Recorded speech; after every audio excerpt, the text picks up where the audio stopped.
Within 40 minutes, Wexner's name was added back. Within 40 minutes of me catching you red-handed. March 12th, 2024, 4:47 a.m. Port of Miami, Terminal 3. Federal agents moved through the pre-dawn darkness between shipping containers stacked 6 high. The air tasted of diesel exhaust and salt water. Metal groaned as cranes repositioned above them. This was supposed to be routine surveillance. Container MSCU 4729381 had been flagged by customs algorithms 3 days earlier. Inconsistent weight declarations, suspicious routing through Panama City, consignee paperwork with microscopic irregularities that artificial intelligence had spotted but human eyes might miss. Special Agent Jennifer Martinez from the DEA's Miami Field Division approached the 40-foot container with a K-9 unit. The dog hit immediately, not a casual alert. The German Shepherd went rigid, focused, insistent. Martinez called for bolt cutters. What they found inside changed everything. 6.7 tons of cocaine, wholesale value $417 million. But that wasn't what made this case explode into a 14-month federal investigation involving 132 agents across 6 states. What made this case different was sitting on top of the drugs. Port Authority identification badges, security uniforms with official patches still attached, radio equipment synchronized to port frequencies, and a laminated roster with 43 names: supervisors, inspectors, crane operators, customs brokers, warehouse managers. The container wasn't just carrying drugs. It was carrying evidence of an entire smuggling infrastructure operated by the people tasked with stopping it. The investigation begins. The FBI's Public Corruption Unit took lead within hours. Special Agent Robert Chen assembled a task force that morning in a converted warehouse 2 miles from the port. The walls went up fast. Photographs, organizational charts, financial records pulled from subpoenaed bank accounts. Pattern recognition software began analyzing port entry logs going back 37 months. What emerged was surgical, sophisticated, terrifying in its simplicity. The operation ran through legitimate maritime traffic. Containers arrived mixed into routine commercial shipments. Electronics from China, textiles from Vietnam, automotive parts from South Korea. Smugglers weren't bypassing customs. They were controlling it from inside. Inspectors who should have been flagging suspicious containers were instead providing advance notice of random checks. Security personnel who should have been monitoring warehouse cameras were creating blind spots. Crane operators were prioritizing specific containers for immediate unloading and routing them to pre-staged trucks that disappeared into Miami's commercial district within 18 minutes of container arrival. The financial analysis told the rest. Special Agent Monica Rodriguez from the FBI's Financial Crimes Section traced transactions through 47 different accounts. The money moved in carefully structured deposits, $9,800 here, $9,500 there, always staying just below the $10,000 federal reporting threshold. Port workers making $47,000 annual salaries were purchasing $340,000 homes in cash. With equipment operators with declared incomes of $52,000 were driving vehicles worth $120,000. A customs inspector living in a $180,000 condo had made 14 international trips to Colombia, Mexico, and Panama in 20 months. First-class tickets paid for with prepaid debit cards purchased at convenience stores. The architect at the center, Thomas Brennan, 53 years old, port operations supervisor for 12 years, Navy veteran, married with 3 children, active in his church, youth soccer coach, the kind of steady, reliable civil servant who shows up early, stays late, knows everyone's name. Brennan had access to everything: inspection schedules, staffing rotations, container routing protocols, security camera blind spots. More importantly, he had credibility. When Brennan vouched for someone, they got hired. When Brennan said a container needed expedited processing for time-sensitive commercial goods, it happened. When Brennan suggested reassigning specific inspectors to different shifts, supervisors approved it without question. Federal investigators traced his involvement back 41 months. The operation had started small, a single container every 6 weeks, maybe 800 kilograms per shipment. By month 14, they were moving 3 containers monthly. By month 27, they were running 5 to 7 containers every month, sometimes coordinating simultaneous arrivals to overwhelm any legitimate oversight that remained. Brennan's personal take, $14.3 million. Investigators found it spread across 21 accounts, 3 storage units containing cash, and a safety deposit box holding $340,000 in diamonds and gold coins. His wife, later cleared of involvement, had no idea. She thought his consulting income came from legitimate maritime logistics advice. The network. The 43 names on that roster represented Brennan's recruited infrastructure. Each person had a specific function. Each received monthly payments ranging from $12,000 to $85,000 depending on position and exposure risk. There were the gatekeepers, 5 customs inspectors who could clear containers without secondary inspection or simply mark files as inspected when they'd never opened them. Their payment structure was sophisticated, base monthly retainer plus per container bonuses, with payment increases built in for holiday periods when port traffic volume surged and attention was divided. There were the facilitators, 7 warehouse supervisors who controlled container staging areas and could route specific containers to specific loading docks where prearranged truck drivers waited. These supervisors also managed timing, ensuring that particular containers hit the loading zone during shift changes or breaks when fewer personnel were present. There were the lookouts, 9 security guards who monitored camera feeds and radio communications.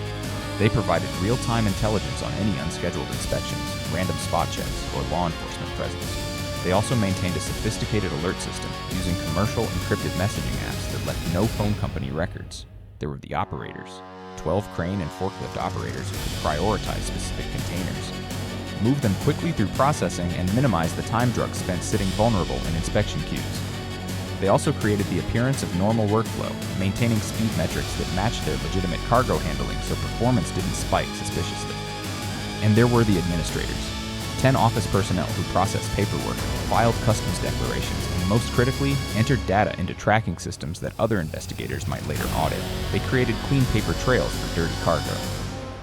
The sting for 8 months, the task force conducted surveillance. They couldn't move too quickly. Arresting one person might trigger a network-wide alert that would scatter the others and eliminate evidence. They needed simultaneous coordination. They needed to catch everyone at once with the evidence still active. Special Agent Chen made the tactical decision to let 3 more shipments pass through. It was controversial. It meant allowing 4,800 kilograms of cocaine to enter Miami streets while they built their case. But it also meant documenting the entire process multiple times. Video of inspectors bypassing protocol, audio of warehouse supervisors coordinating with truck drivers, financial records showing payments made within 24 hours of successful container deliveries, digital forensics showing encrypted messages sent minutes before trucks arrived. The evidence became overwhelming. The U.S. Attorney's Office prepared a 97-count indictment covering racketeering, drug trafficking conspiracy, money laundering, bribery of public officials, and conspiracy to import controlled substances. The takedown February 8, 2025. 6 a.m. Federal agents executed 43 arrest warrants simultaneously across Miami-Dade, Broward, Palm Beach, Hillsborough, Orange, and Duval counties. Tactical teams hit residences at precisely the same moment. 6 a.m. was chosen to maximize the chance of finding suspects at home while minimizing risk to families. Thomas Brennan was arrested in his driveway as he left for an early shift. Agents found his work laptop in his vehicle. Forensic analysis would later recover 2,847 deleted emails coordinating shipments. His cell phone contained encrypted messages to cartel contacts in Colombia using an app that promised, but failed to deliver, perfect message destruction. At the port itself, inspectors reported for their morning shift and walked into federal custody. The shock was visible. Several collapsed. One inspector attempted to run and was tackled by agents in full tactical gear. Security camera footage from the port showed workers being let out in handcuffs while the morning shift continued loading and unloading around them, legitimate commerce continuing even as the corrupt infrastructure was dismantled. The arrests made national news within hours. Local television stations broadcast helicopter footage of federal vehicles surrounding suburban homes. Neighbors expressed disbelief. Brennan's pastor called him a pillar of our community. His wife issued a statement through her attorney expressing devastation and complete ignorance of his activities.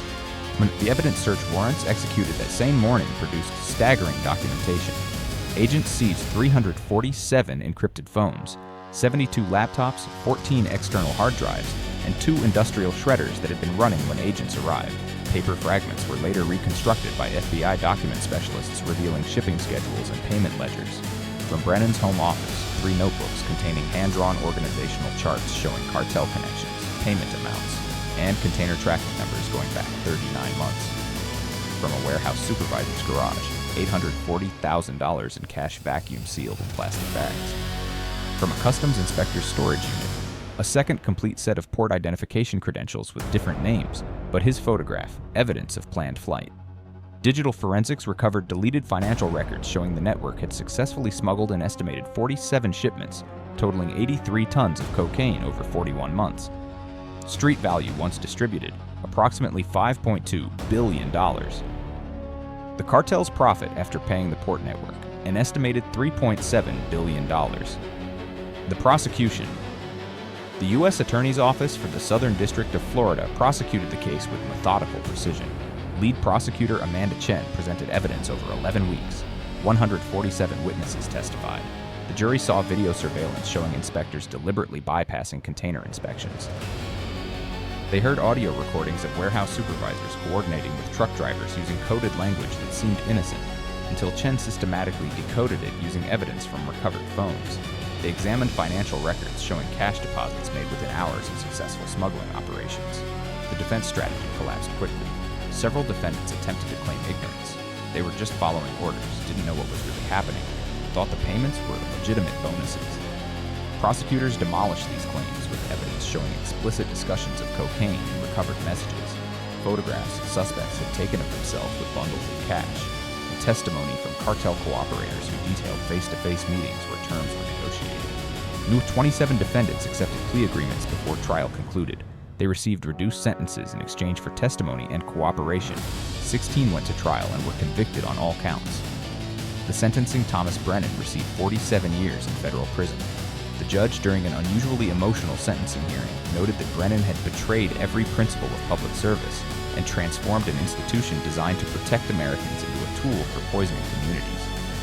Other sentences ranged from 12 years for peripheral participants, who had limited involvement, to 33 years for high-level coordinators who recruited others and managed operations.